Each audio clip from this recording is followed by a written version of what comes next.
Rajapeth police station हद्दीत मोठी कारवाई करत एमडी ड्रग्सचा साठा जप्त केलाय। विशेष म्हणजे चहा नाश्त्याच्या दुकानाच्या आडून हा अवैध व्यवसाय सुरू असल्याचा धक्कादायक खुलासा झाला आहे।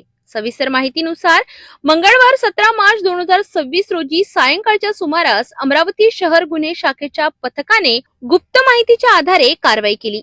राजापेठ पोलीस स्टेशन हद्दीतील साईनगर परिसरातील बेनाम चौक येथे एका चहा नाश्ता कॅन्टीनवर छापा टाकण्यात आला।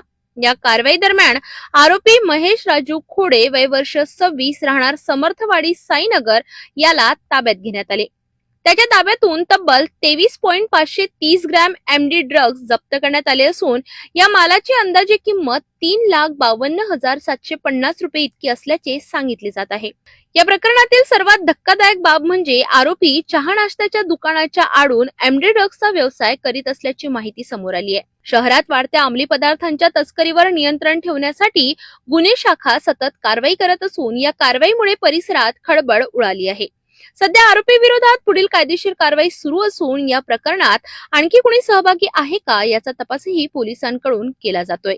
आज दिनांक 17/3/2026 रोजी राजापेठ पोलीस स्टेशन हद्दीतील बेनाम चौक साईनगर या ठिकाणी इसम नामे महेश राजू खोडे हा स्वतःच्या ताब्यात एमडी बाळगून विक्री करण्याच्या उद्देशाने तो त्या ठिकाणी एका चहा कॅन्टीनमध्ये थांबला असल्याची बातमी प्राप्त झाली होती।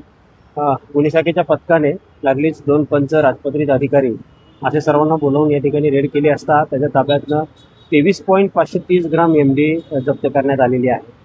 सदरचा इसम हा महेश खाडे त्या ठिकाणी चहा कॅन्टीन बऱ्याच वर्षापासून चालवतो आहे आणि त्याचे मोबाईल आणि बाकी सगळ्या गोष्टी चेक केल्या असता त्यामध्ये बऱ्याच जे ड्रग्स पेडलर आहेत या ठिकाणचे त्यांना त्यांचे ट्रान्झॅक्शनचे पैसे झालेले आहेत त्याचे पुरावेही प्राप्त झालेले आहेत।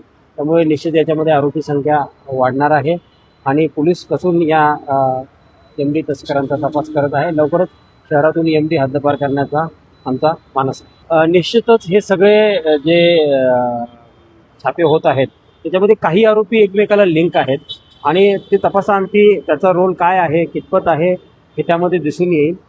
परंतु ही बाब निश्चित आहे की बऱ्याच ठिकाणी हेच आरोपी